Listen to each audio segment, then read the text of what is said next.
Thousands of years ago, Greece, and more precisely Peloponnesus, was ruled by the old king Acrisius.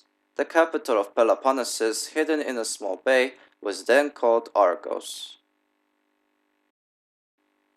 It was time when the world was still dominated by several monsters, by gods and goddesses, but the heroes and heroines who had to accomplish the most exciting and dangerous feats. The bravest among the heroes of that time was Perseus, the son of the mightiest of the gods, of the father of all the gods, Zeus. Our story begins right when, in Acrisius' castle, a very special event was being celebrated.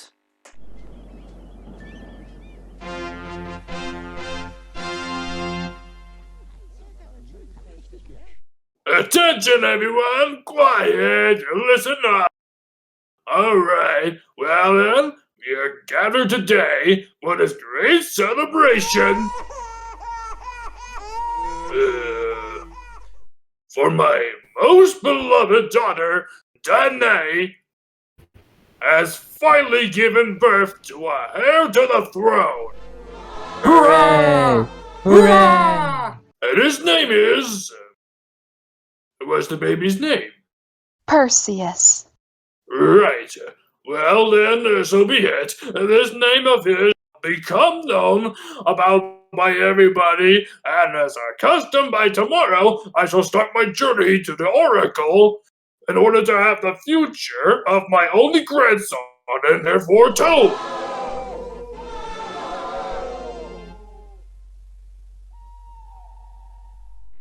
And that is precisely what he did. You should note that the old king Acrisius was in fact very superstitious, much like almost everyone back then, and he constantly had his future foretold. Someone mocked him for his obsession, but Acrisius actually believed it. When, after a long ride, he finally reached the cave of Talos the seer, he dismounted restless and crossed the heavy front door with a heart full of questions.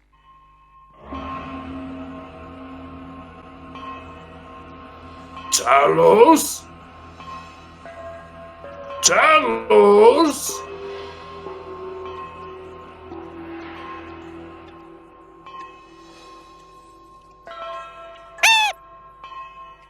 Welcome, Acrisius. Do you wish to speak with me? Yes. You should know that my daughter... Your daughter, Danae, has given you a grandson and a heir. His father's the great Zeus. That's true. And now you've come to me in order to know what kind of future awaits him. I can see marvelous adventures and endless heroic deeds. Your grandson Perseus shall become famous well beyond the borders of your kingdom. But I'll tell you, when Perseus will finally become an adult, you will be destined to leave this sad world by his hand. Huh? What a scare that was for poor King Acrisius. There was only one thing to do: try to avert destiny. That very same night, he sneaked into the bedroom where his daughter and his grandson were pleasantly sleeping, took them, and locked them into an old moldy case.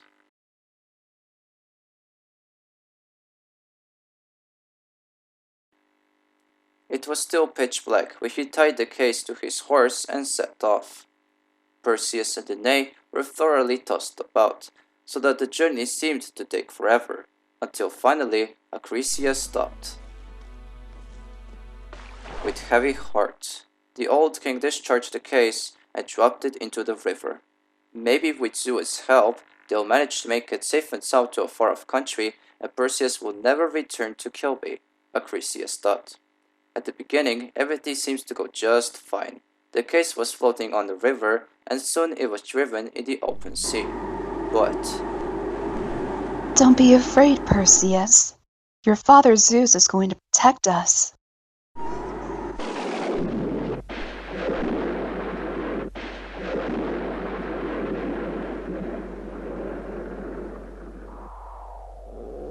I, Zeus,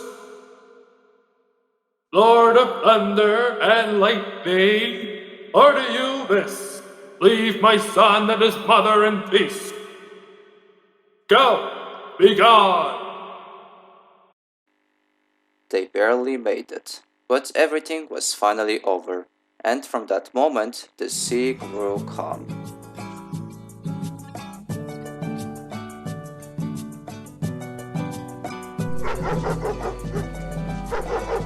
Hey, what's there, Cerberus?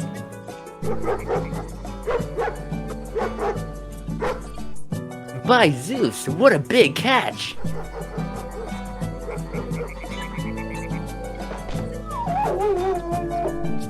Come on, don't be impatient. You'll have to wait until we reach the shore. Even Perseus and his mother Danae couldn't wait to reach the shore on Dictys' boat. Such was their savior's name. So beautiful. Thank you. I must have gone mad, Perseus thought. But hey, he was still little and he could not understand what had just happened. We, on the other hand, know that Dictys and Danae had fallen in love at first sight. In fact, shortly afterwards, their wedding was celebrated. Perseus, as it was the custom back then, received a proper education and grew to become a strong and clever youth. His greatest admirer, and on top of it, the best friend he could possibly have, was named Ajax. Attention, in the name of the king.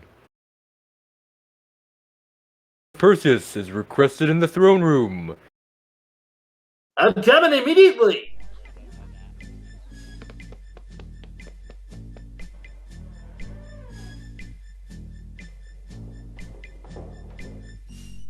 Tomorrow, my son, you are going to celebrate your 16th birthday, and your mother and I have decided that you are old enough to face the world and accomplish your first feats. Countless monsters, dangerous and strange, have populated this world. Wild giants with bodies like horses. And the three-headed men, not to mention the creatures from the underworld.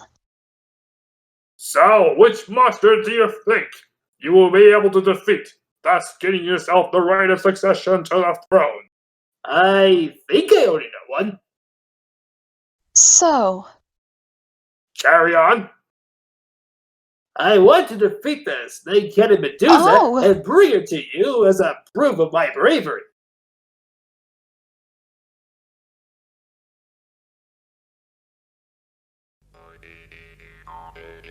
The next morning, Perseus started his journey.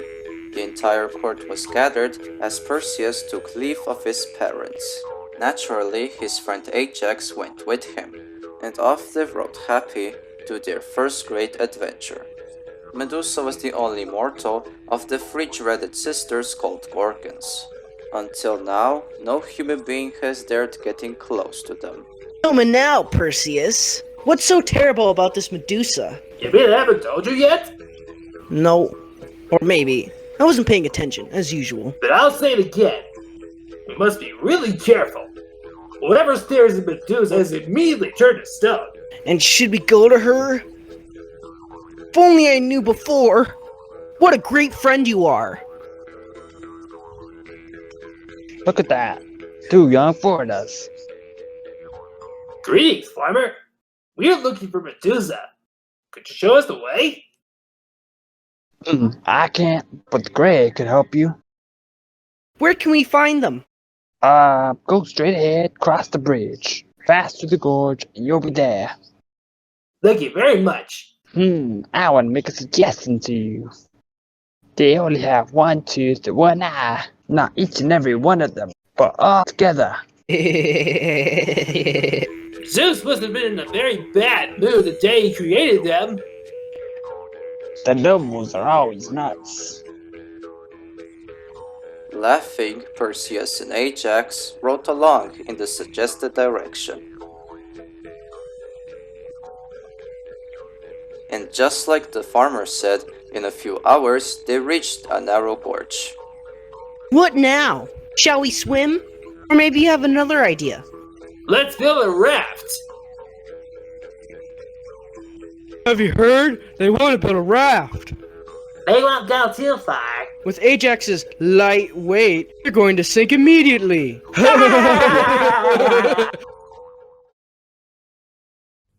Wow, this is fun. This is great.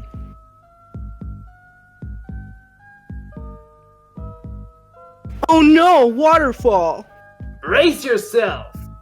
Zeus! Zeus, help us! Ah!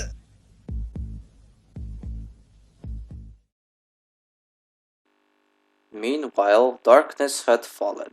Like every evening, the three Grey were sitting in the moonlight outside their cave. Every day, one of them would alternately use the eye and then tell the sisters what she had seen. Perseus and Ajax had survived the adventure at the waterfall and hidden.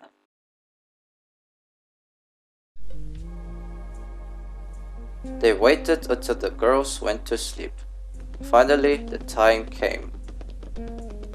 Come on, move your chicken.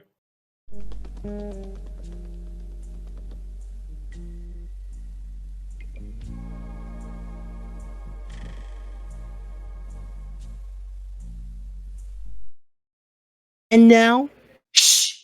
Wait, I'm thinking. what if we steal the eye? Sometimes you have some good ideas.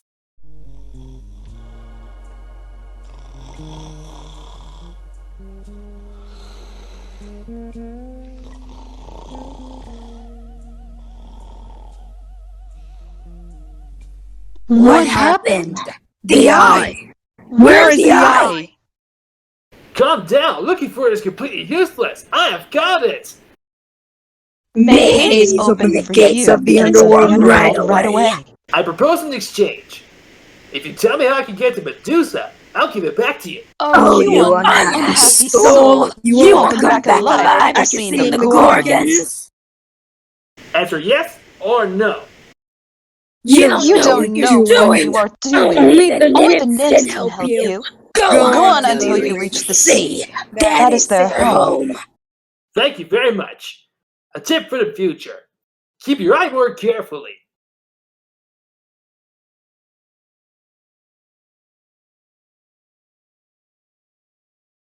Perseus and Ajax happily set off for the sea.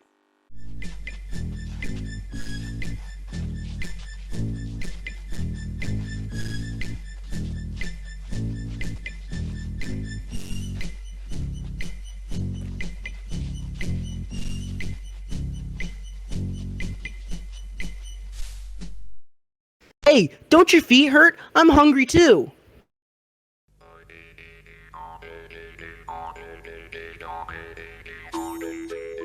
Do you hear that? That's the sea. And take a look down there. There are the nymphs. Can you see them? What? You want to go down there? Forget it, I won't come with you. Don't be so scared. Do you want to starve? As he faced this dilemma, Ajax gave up. He prayed all the gods for help as he resigned himself to his fate, but everything turned out fine. The more they came down, the more they were able to hear some amazing sounds.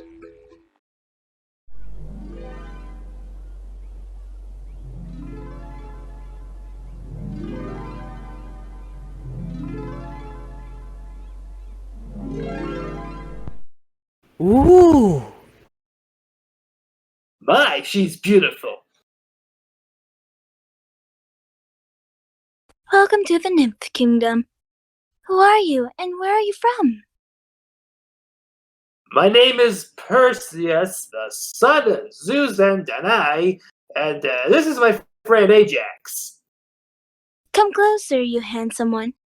Sit down next to me. Come on. Tell me, Perseus, what do you need from us? Well, we are going to Medusa, and we need your help. No mortal can ever go to Medusa. Help them! The boys are friends! Do you really want to take this opportunity? I warn you, though, it's really dangerous. Yes. I will give you the swing as a gift from us. We are sorry to be separated from you.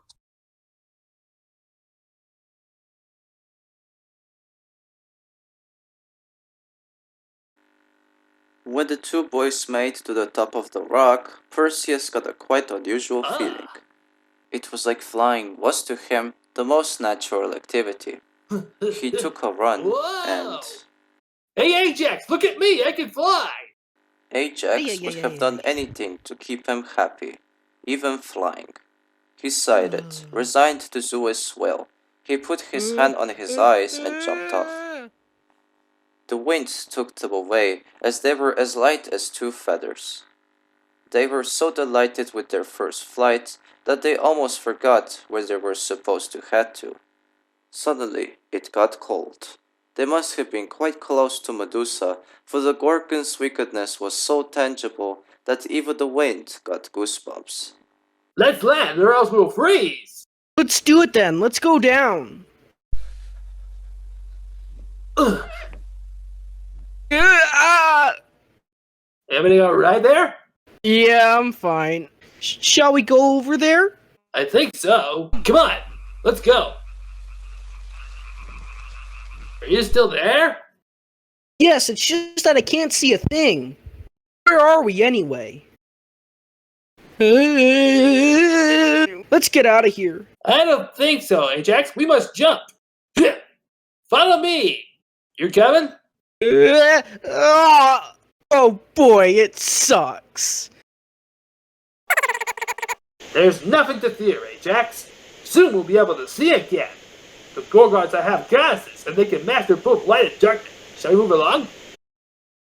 Yeah, oh.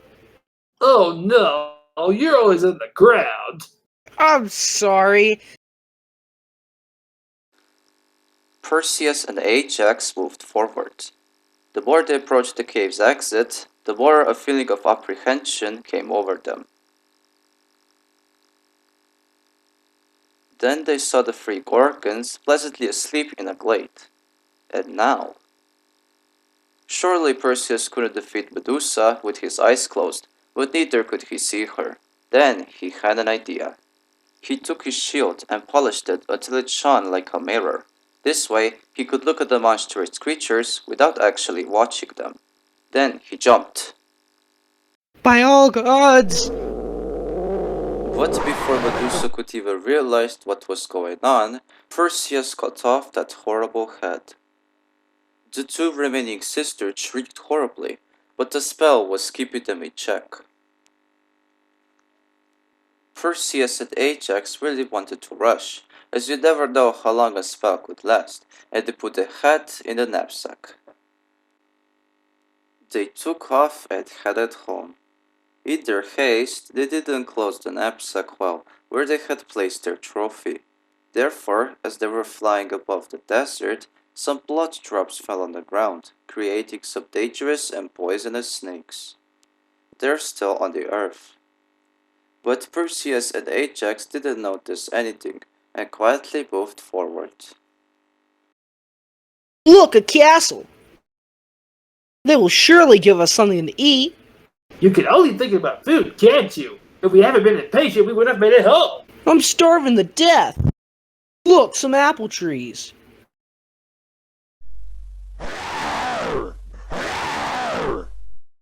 Quick! Behind the wall over there! It looks like it fell back asleep. The best thing we need to do is to ask for permission before we can pick any of these apples.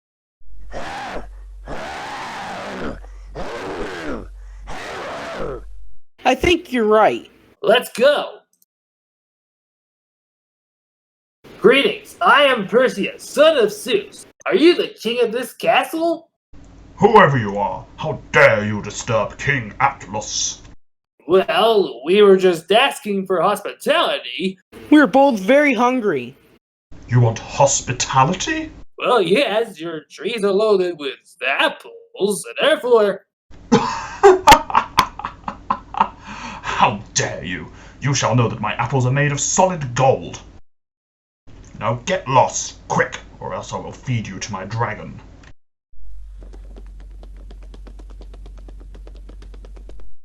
I tell you, I, son of Zeus, won't let anyone boot me out so easily. Don't worry, he'll pay for this. Yes, yes, well said. Perseus took Medusa's head, turned around and aimed it at that lasted hospitable king.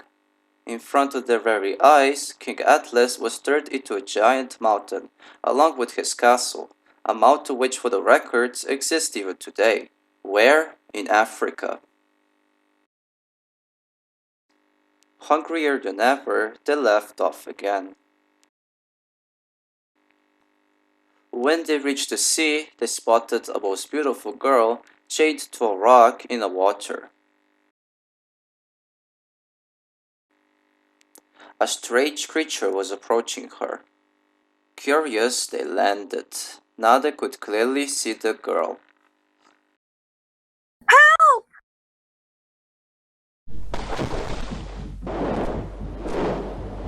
Help! What could she have possibly done wrong? I have no idea. Let's ask those people on the boat.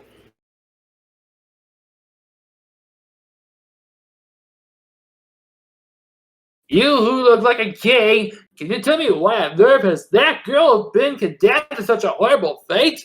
It's a sad story, son. I am King Cepheus of Ethiopia. Great is our pain as that virgin.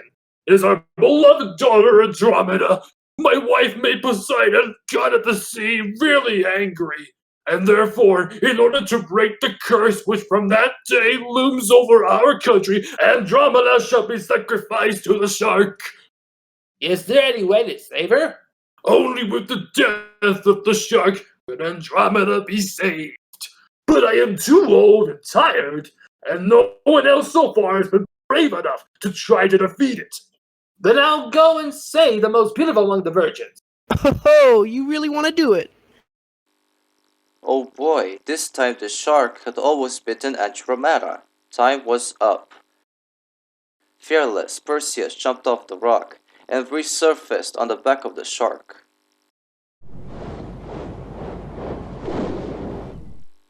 The maid couldn't believe her own eyes. The giant shark was dead. Perseus, her savior, swam swiftly towards the rock. He climbed with agility.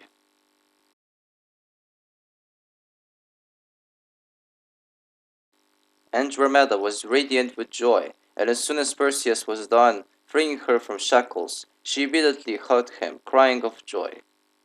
The fact that these two were going to get married was now a sure thing. The wedding was celebrated with great pomp. All the friends and acquaintances were invited. The tables were bedding under the weight of the most exquisite food. Entire oxen were roasted, and there were also those who entertained the guests. The happiest of all was Ajax. Finally, he could eat the satiety. When everybody was gathered around the nuptial table, Cepheus revealed that Andromeda was actually already promised to another, but this one, like a true hero, had sneaked away as Poseidon threatened to flood the country in case she wasn't sacrificed. From that day on, the suitor was nowhere to be seen. Yeah. Cepheus was just done talking when Phineas has come into the castle at the head of his men. Oh no, it's him! This wedding is illicit. Andromeda was promised to me. To me, Phineas, and not to an ordinary stranger. My name is Perseus, son of Zeus. You, on the other hand, are nothing but a coward. You asked for it. I'll show you who's the coward. Draw your sword. You better get Medusa's head, or else he's gonna miss all these goodies. How is it possible that you could only think about food? But hey, when you're right, you're right. Oh yes, quick! It's working perfectly! Ah!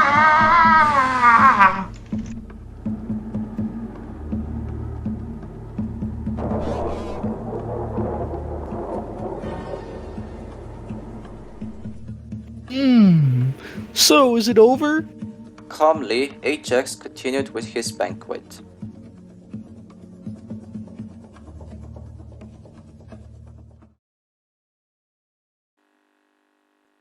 The following day, some games were organized, as it was the custom back then. The audience were sitting on the steps, cheering the athletes. Perseus was a discus throwing champion.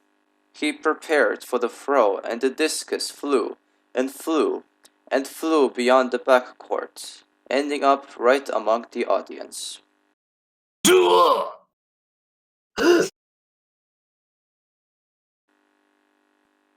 Only now did Perseus recognize his grandfather Acrisius, and saw the prophecy came true. Surely Perseus did not want any of this, and with a heart full of sorrow, he built him a tomb in the vicinity of the castle, vowing to never forget him. As the time of mourning passed, Perseus crossed the sea once again, together with Andromeda and Ajax, in order to return to Dictys. There they lived happily until the end of their days. And since they never wanted to be apart, they're still glowing in the sky to this day. And on a clear night, you too can see them.